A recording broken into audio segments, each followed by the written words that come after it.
And also, we're making a 1 year since the EF3 tornado. Rachel, you and I were in Springdale earlier today. Yeah, exactly. That's what I was saying.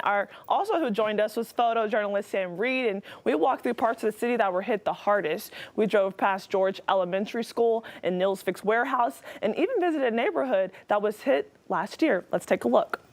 On March 30th, 2022, a powerful tornado with winds up to 145 miles per hour touched down in Johnson first, then moved towards Springdale. That was the first personal injury tornado we'd had in over 40 years in Springdale. The tornado had an EF2 strength in Johnson, but once it got to the elementary school, it strengthened to an EF3. It traveled a little more than 5 miles and was up to 350 yards wide.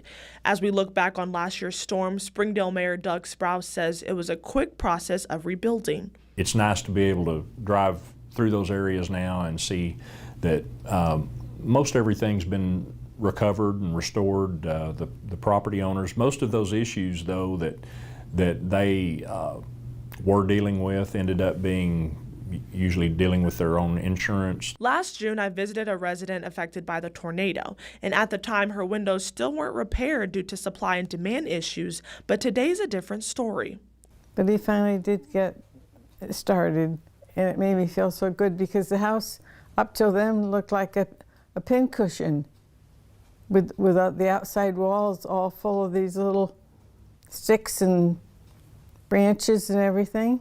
A year later, with severe storms still in the forecast, it still has Lorraine on edge.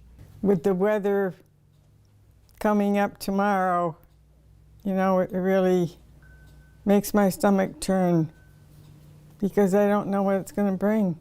In Springdale, covering news where you live, Rachel Williams, 5 News.